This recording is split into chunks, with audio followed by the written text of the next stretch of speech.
gracias. Hace más de 80 años trabajamos con dedicación. Somos pioneros de los remates televisados. Desde los comienzos del feedlot, siempre junto al productor. Contamos con representantes en todo el país para atenderte personalmente. Tu confianza nos fortalece. Somos Campos y Ganados. Asesoramiento, diseño, robustez, eficiencia. Cenor, un nombre con historia en el campo argentino. www.cenor.com.ar. Vetango presenta Ruminozyme. Mejor digestibilidad y performance productiva. Aditivo enzimático probiótico. Más información www.vetango.com.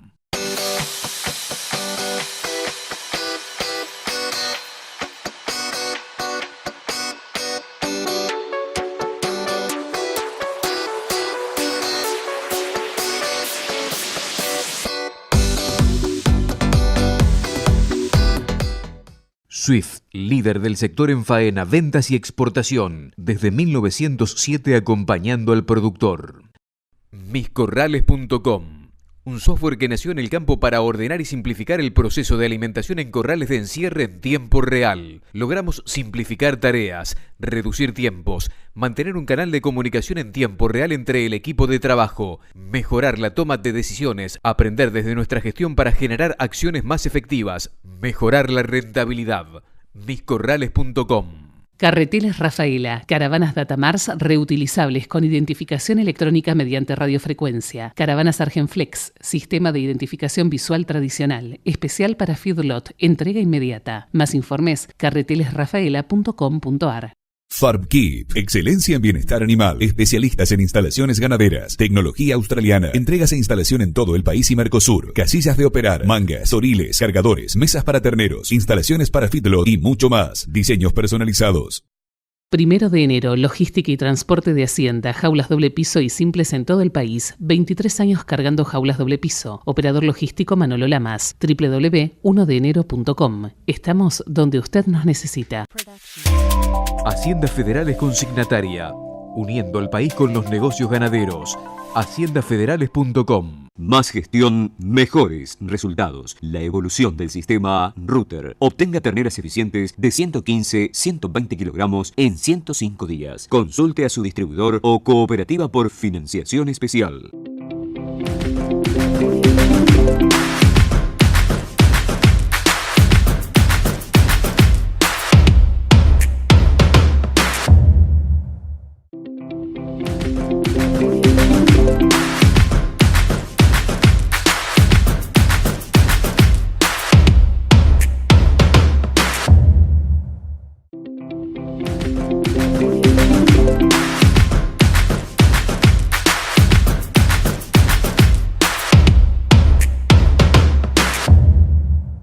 En Barcelona y el Instituto de la Empresa en Madrid, España.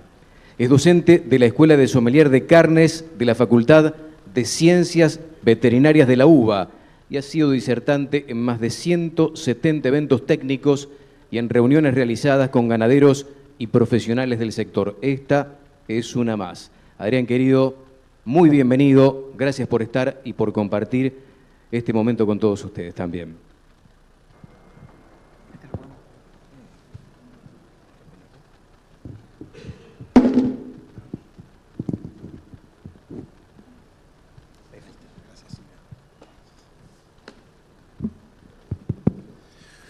Bueno, buenos días a todos.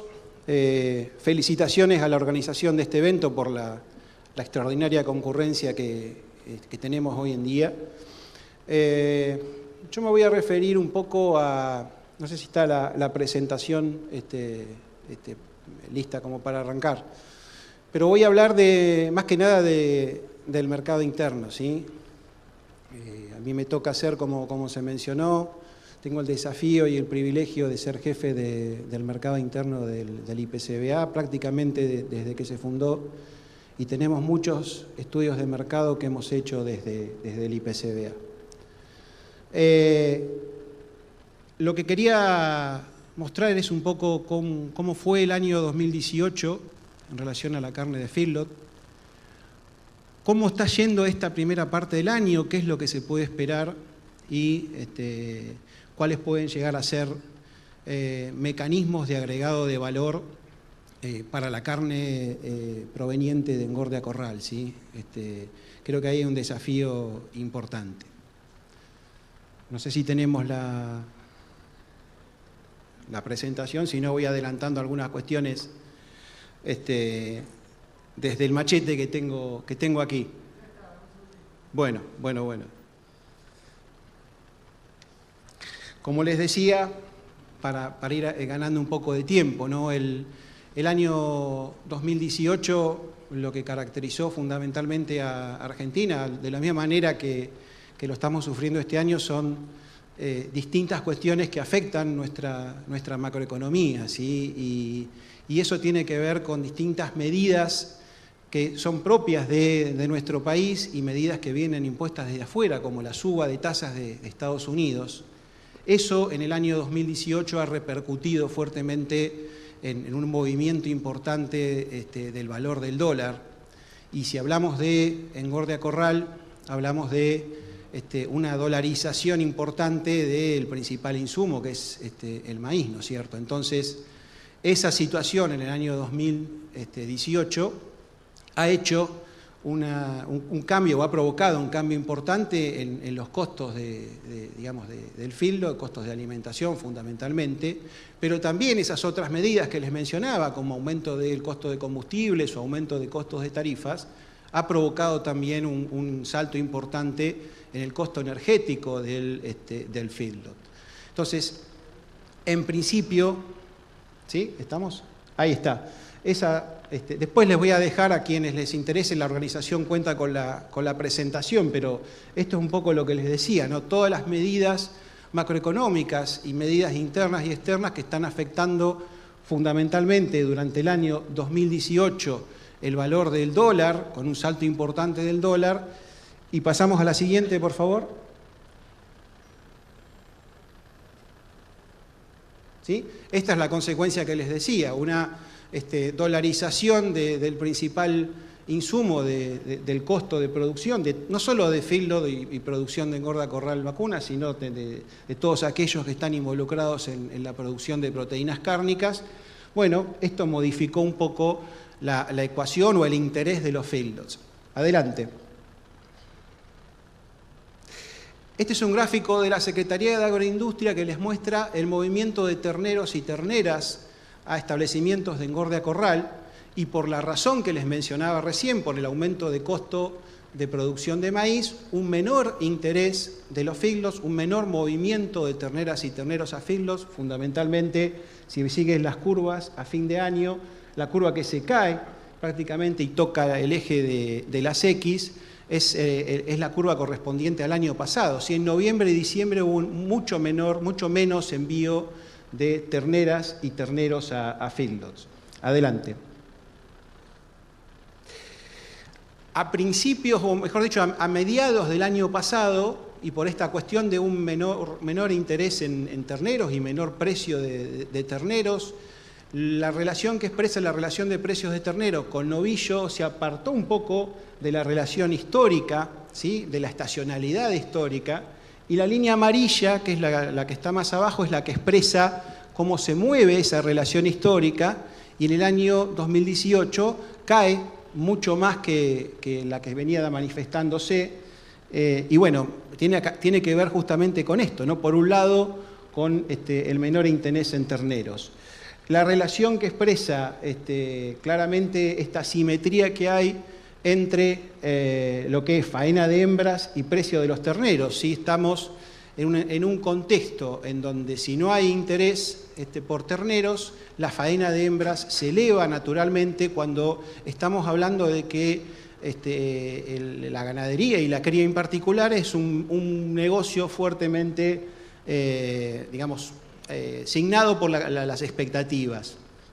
Así como hay menor interés en terneros, también hay menor interés en vientres, ¿sí? Seguramente acá está incidiendo, y lo hablábamos recién, la cuestión de lo caro que está el financiamiento y la falta de crédito, si bien es un momento importante o ideal, cuando hablamos de los kilos de novillo que se necesitan para comprar una vaca preñada, no sé si pueden volver a la anterior, que vamos muy rápido, vengo corriendo.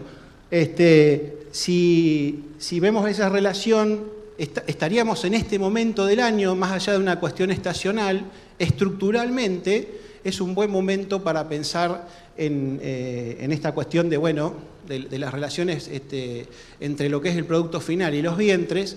La complicación obviamente parte de la otra cuestión que les mencionaba, que tiene que ver con el acceso a financiamiento o a créditos, ¿no? Pero la relación histórica, 450 kilos de novillo para comprar una vaca preñada, hoy la verdad estamos en un nivel por debajo de esa relación. Ahora sí, adelante. Eso del lado de la oferta, ¿sí? Si uno analiza 2018, oferta, ¿qué es lo que pasó? 2018, un año difícil para el argentino desde el punto de vista de su poder adquisitivo. Fíjense, desde el año 2002 no había una caída tan importante en Argentina cuando uno compara salarios e inflación, una caída rondando el año 2018, una caída de 20 puntos de poder adquisitivo. Adelante. Durante el año 2018, y les diría durante los años anteriores, el precio de la hacienda y de la carne vacuna también vino corriendo por debajo del nivel inflacionario, ¿sí? Como dice ahí, y refiriéndose estrictamente a una canasta de proteínas a nivel minorista, la carne venía corriendo por debajo del nivel de inflación. Adelante. Esto es un dato que tenemos del IPCBA. En el IPCBA medimos permanentemente nuestro mercado interno. Casi 7 de cada 10 personas tienen un comportamiento hoy en el mercado que podríamos incluirlo o denominarlo son gasoleros prácticos, ¿sí? O sea, este segmento, 7 de cada 10, verdaderamente está en una situación complicada y necesita economizar ese poder de bolsillo tan deteriorado como el que les mostraba. Los otros segmentos obedecen a un 16% que se denominan como familieros, ¿sí? O tradicionales. Hay otro segmento mucho más chico, otros dos segmentos mucho más chicos que tienen que ver con cuán saludables son o qué importancia le otorgan a la salud y a la sustentabilidad, y el menos importante son los innovadores, ¿sí? que son los que buscan innovaciones en términos de consumo. Adelante.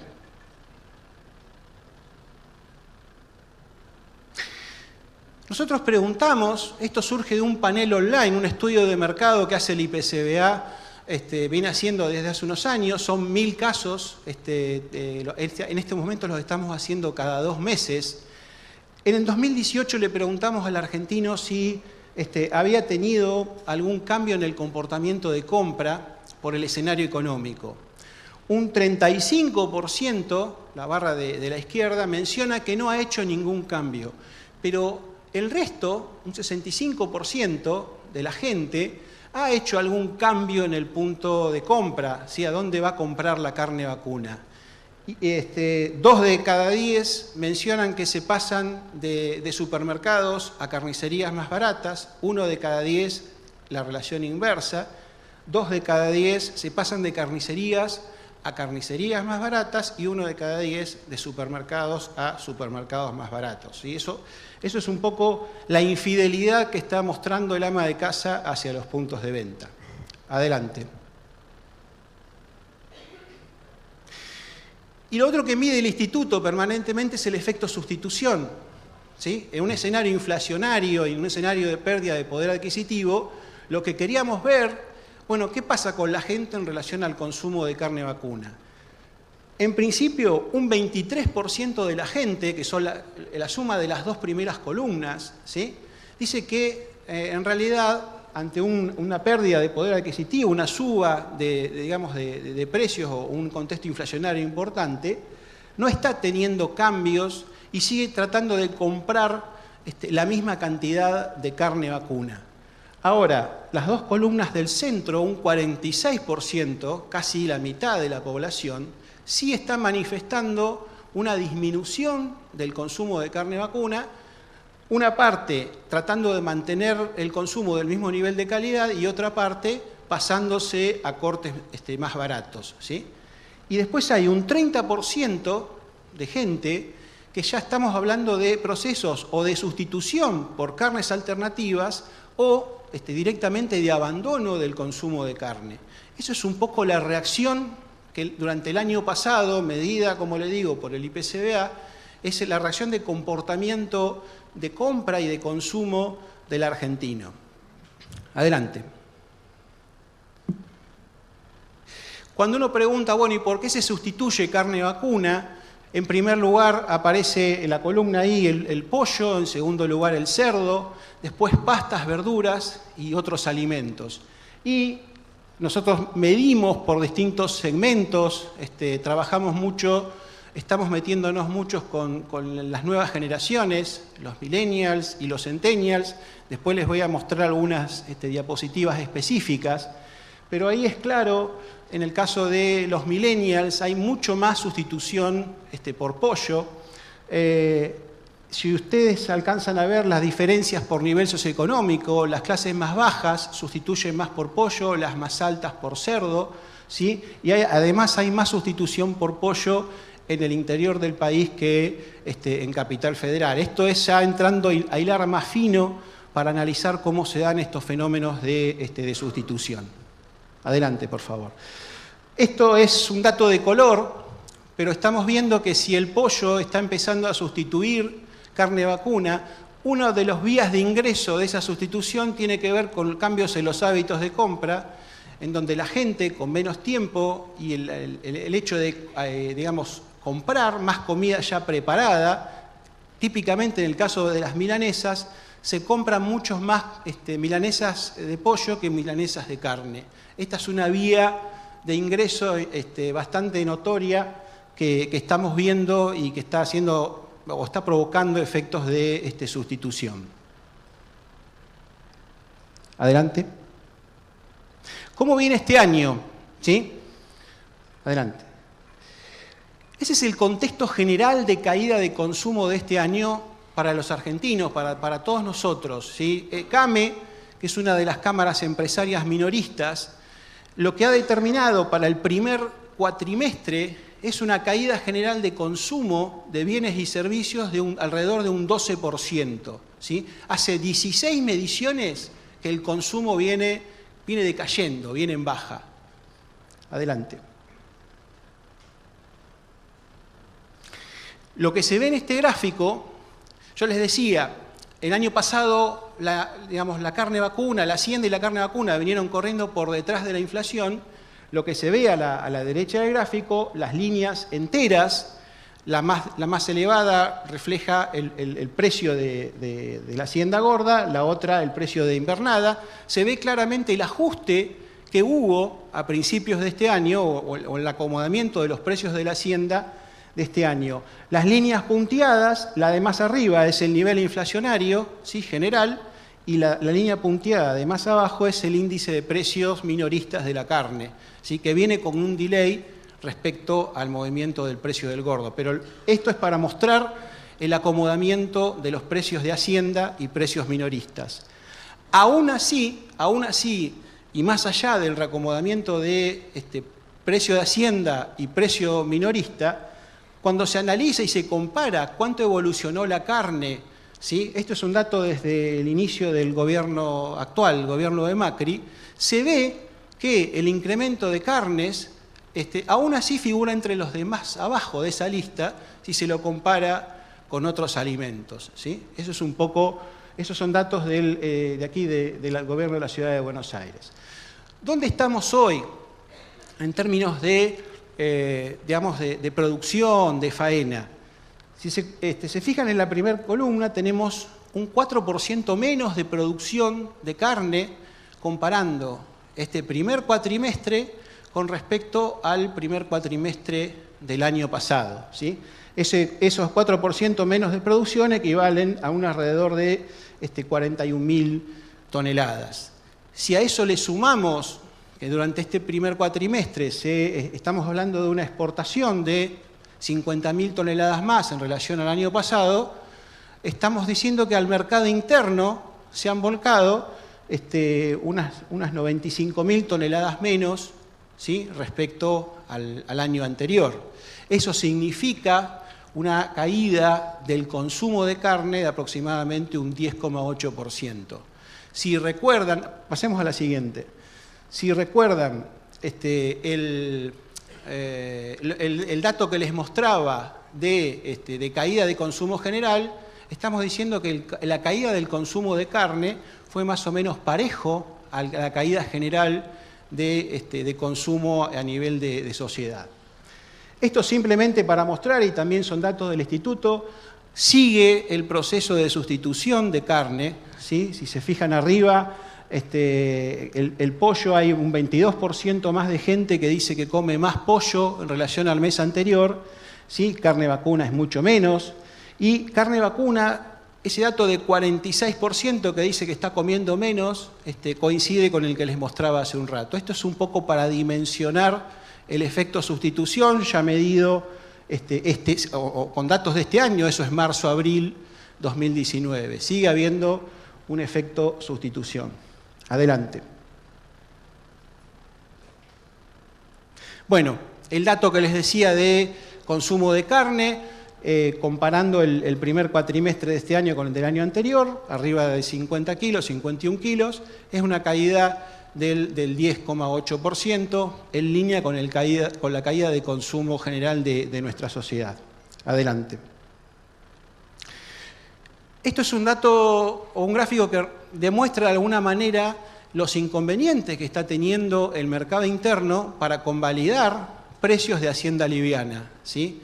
Lo que ven en el gráfico es un poco el diferencial de precios que hay entre la hacienda de 300 kilos con el valor del novillo promedio, ¿sí? En donde el dato, digamos, del promedio del año del 2000 al 2017, 2010-2017, la línea amarilla mostraba un diferencial de precios de un 16%, ¿sí? Se pagaba un 16% más la hacienda liviana respecto al valor del novillo.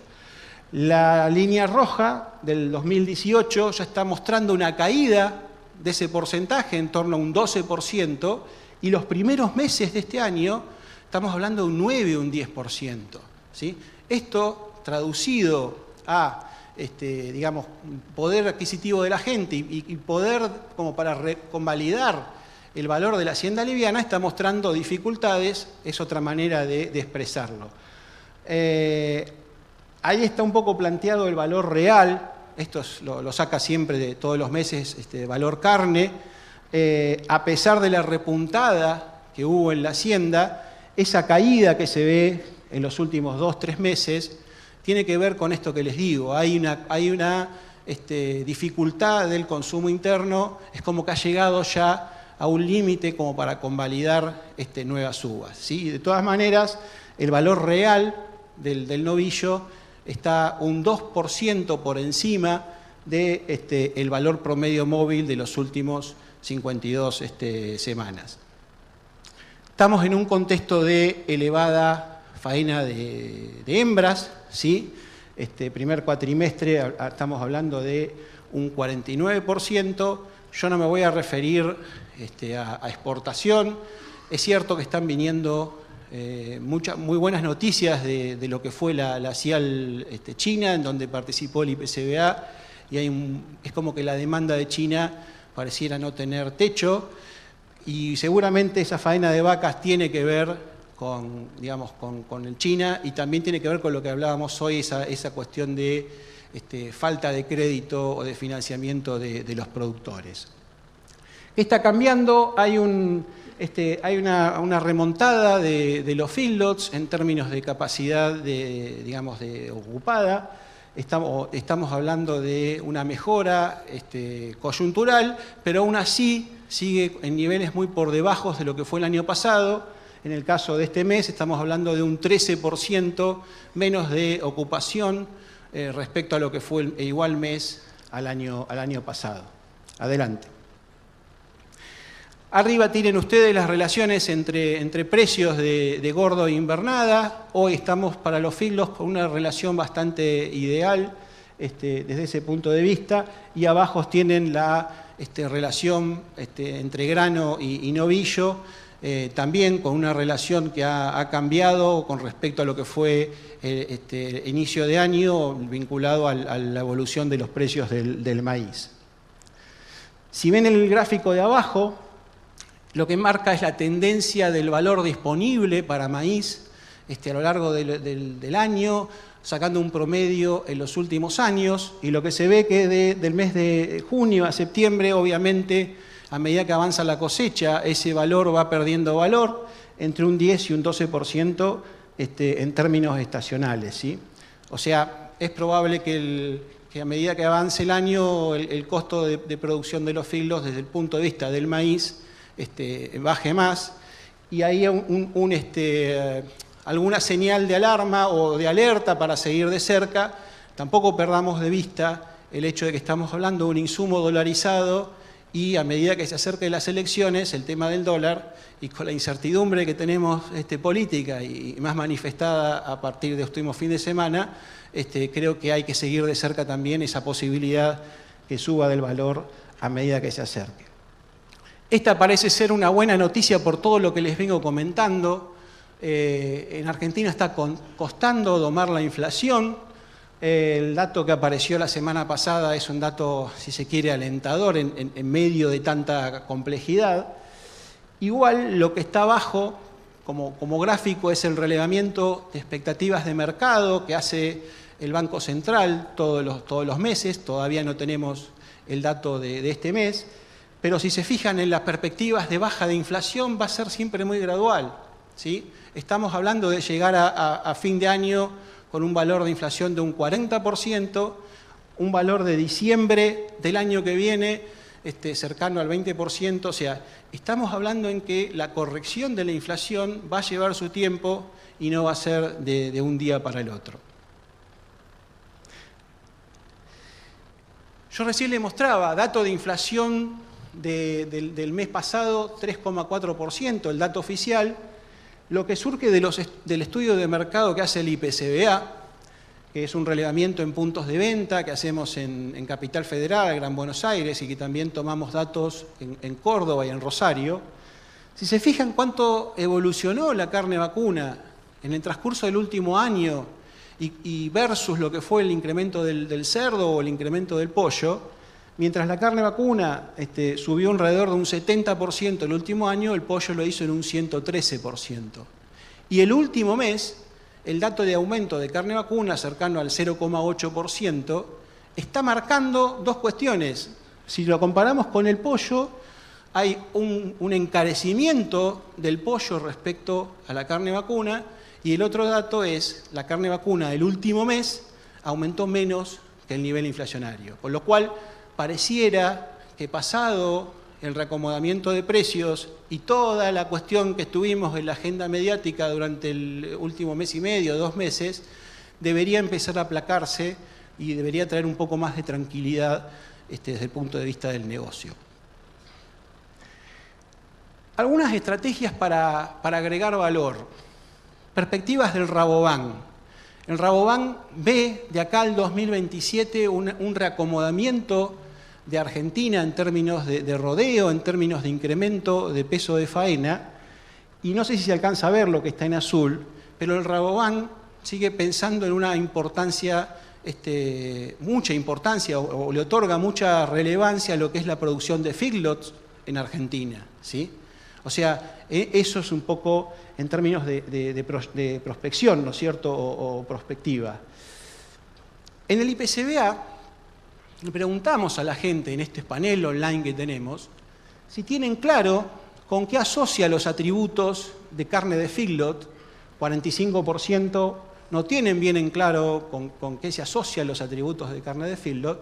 Después aparecen algunas cuestiones que tienen que ver, bueno, si tiene sanidad, si tiene bienestar animal, si tiene que ver con el sistema de alimentación, pero hay un gran porcentaje que desconoce sobre los atributos de la carne de feedlot.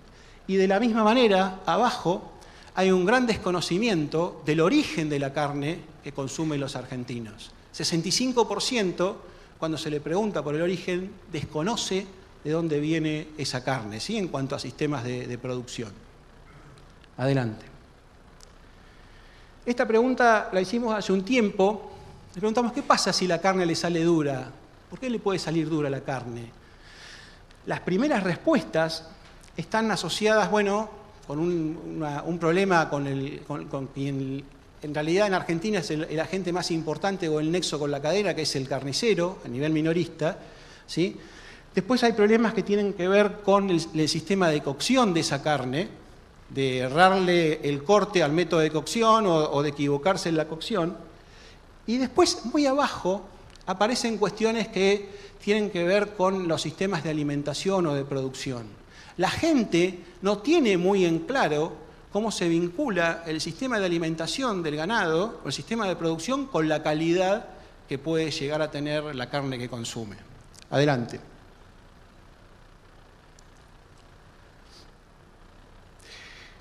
Cuando le preguntamos a la gente por qué es lo que define, digamos, la compra de carne, en primer lugar aparece la relación precio-calidad, ¿sí? La mayoría de las respuestas pasan por la relación precio-calidad. La segunda respuesta tiene que ver con las creencias y digamos, los preconceptos que existen en la gente sobre los distintos tipos de carne, y después aparecen con mucha menor importancia otras cuestiones que tienen que ver con recomendaciones, con sugerencias, en fin. Pero quiero resaltar esto, a la gente le importa la relación precio-calidad. Adelante. Nosotros medimos la relación precio-calidad de la carne respecto a la relación precio-calidad que la gente ve en, por ejemplo, marcas arraigadas en nuestro país, ¿sí? Algunas muy tradicionales o muy argentinas, e inclusive hasta con la Coca-Cola. Fíjense, si hacen esa comparación precio-calidad, en la carne, reitero, la calidad de la carne es muy valorada por el argentino, no digo que los precios no, pero importa la relación precio-calidad. Adelante. Acá le preguntamos a la gente qué es lo que le interesa saber de la carne que compra, ¿sí? Estas son respuestas múltiples, ¿no? No dan 100%, sino que son respuestas múltiples. En primer lugar, se menciona cuestiones vinculadas a inocuidad. En segundo lugar, aparecen eminentemente características organolépticas, ¿sí? Hablan de terneza, de jugosidad, sabor. Y después aparecen otras cuestiones. Fíjense, la tercera columna, empezando desde la derecha, tiene que ver con los sistemas de alimentación, ¿sí? Aparece, dentro de lo que le importa a la gente, el sistema de alimentación muy atrás entre las cuestiones que le importan o interesan. El desafío está planteado en la flecha roja. El desafío para la carne de feedlots es decir, bueno, ¿cómo vinculamos esta cuestión del sistema de alimentación con la segunda característica en importancia de lo que le interesa a la gente, que tiene que ver con características organolépticas? Ese es el trabajo para mí, desde mi punto de vista estratégico, que le toca a la carne de corral en los próximos años. Adelante. Retos y oportunidades, ¿sí? El Instituto trabaja con millennials, no los voy a atosigar con esta generación, ¿no? Pero millennials y centennials son dos generaciones que piensan muy distinto respecto a quienes tenemos ya canas o no tenemos pelo. Y en principio, bueno, son, como dice ahí, ¿no? algunas particularidades. Son equilibrados, no son ni tan liberales ni tan tradicionales, son individualistas, son cortoplacistas, ¿sí? Son cosmopolitas, les gusta viajar. Y allá está un poco la vinculación con la alimentación. Muchos buscan gourmetizar, ¿sí? Le da mucha importancia a lo gourmet desde el punto de vista de las comidas, pero también tienen un desafío económico porque se han criado y han crecido en el medio de crisis económicas. Esto es una síntesis muy breve del segmento millennials, ¿sí? Centennials, que serían aquellos que tienen entre 15 y 20 años de edad, ¿sí? También esto lo hemos medido con focus groups y un panel online. Y en realidad es una generación ya distinta, es una generación muy atravesada por nuevas tendencias alimentarias, es una generación que, y acá hay que ponerle foco a esta historia, no les gusta para nada el sufrimiento animal, ¿sí? Estos son territorios que hemos identificado desde el Instituto como para trabajar en promoción o en comunicación con las nuevas generaciones, ¿sí? La cuestión de encuentro joven, donde uno dice, bueno, trabajemos con las hamburguesas. El ritual argento, acá hay que trabajar todo lo atinente al asado. La solución diaria tiene que ver con Doña Rosa, el día a día, el hacer rendir a la carne desde el punto de vista económico. La performance allá abajo tiene que ver con la cuestión o los aspectos nutricionales. Y los dos puntos de arriba tienen que ver con esto lo que les decía. Los millennials y los centennials les gusta disfrutar de la comida y se abre una oportunidad ahí para trabajar con los foodies o con los ibaritas que buscan innovaciones en materia de productos cárnicos. Yo les hablaba de retos, quiero detenerme acá un minuto para lo que es la carne a corral. Esto es una publicidad de Carrefour respecto a su producto Huella Natural. Si se fijan a dónde está la flecha, se habla de carne libre de corral, ¿sí? Entonces, lo puse en realidad como un ejemplo que no me parece un buen ejemplo de intentar construir valor desde esta cadena de supermercados, ¿sí? Si hay algo que no debemos hacer es tratar de generar valor en detrimento de otro tipo de carnes, ¿sí? Esto es un ejemplo que querías plantearle. La siguiente. En la misma línea, ustedes no sé si estarán al tanto de la importancia que tienen hoy en día los formadores de opinión. Él es Colagreco, ¿sí? Uno de los chefs más importantes de Argentina, con estrellas Michelin, y no sé si se alcanza a ver lo que está en rojo abajo, en donde de manera violenta le pega a la carne de feedlot, ¿sí? Dice que no se puede, tenemos que entender que no podemos producir carne de feedlot. La siguiente.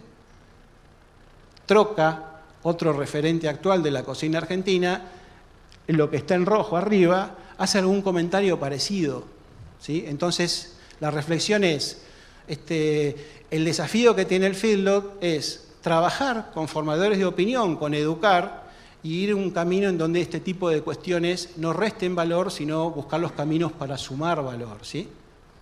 Adelante.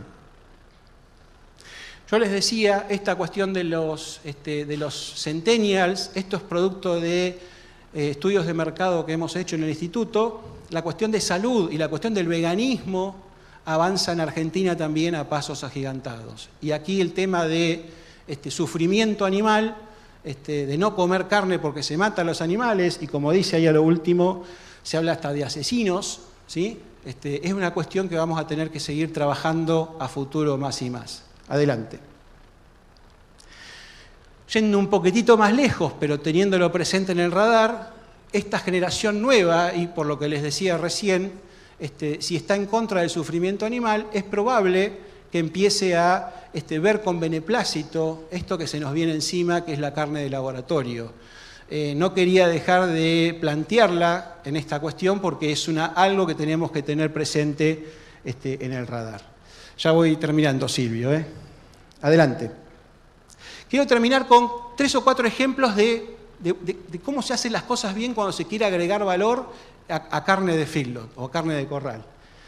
Esto es un ejemplo de carne australiana en el mercado japonés, en donde ellos revalorizan carne engordada a corral, justamente mencionando o haciendo referencia a un periodo de terminación con grano, que es lo que otorga justamente valor a la carne. A la derecha, un ejemplo de una publicidad de uno de los restaurantes más caros de Singapur, el Hotel Marriott, también haciendo referencia al periodo de terminación con grano o carne grain fed. Adelante. Este es un ejemplo más cerquita, una marca de carne uruguaya, Charrúa, pero es el mismo concepto, ¿sí? Hablando de la experiencia que se genera al comer una carne que tiene un periodo de terminación con grano, ¿sí? Adelante. Otro ejemplo australiano, resaltando el valor, digamos, de la carne alimentado a grano, resaltando esta cuestión de, bueno, ¿qué le aporto en valor cuando termino esta carne con un periodo de alimentación a grano? Adelante. No lo van a alcanzar a ver ahí. Es un ejemplo de comparación de precios de carne a grano y carne a pasto. En un supermercado australiano, allá arriba, la carne a grano termina teniendo un valor más alto que la carne a pasto, y es tan alto el valor que tiene esta carne en este supermercado que en las bandejas esa etiqueta amarilla es una etiqueta de seguridad, es una etiqueta para evitar robos, de la misma manera que se hace con bebidas espirituosas o productos electrónicos. Adelante. Voy a ir terminando con esto. Este es un trabajo que se hizo es un trabajo científico que se hizo en el 2001, en donde se hizo testear a gente de Estados Unidos, de San Francisco y Chicago, creo que era. En un panel se hizo testear la palatabilidad de carne a grano de los yanquis y carne en ese momento argentina, grass-fed, ¿sí? Carne a pasto. La palatabilidad del norteamericano terminó eligiendo la carne a corral.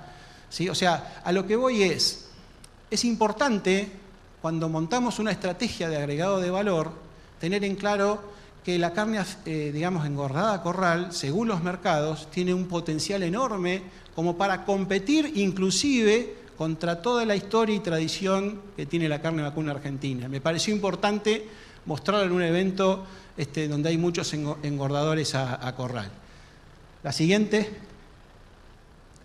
Bueno, son las conclusiones, digamos, no quiero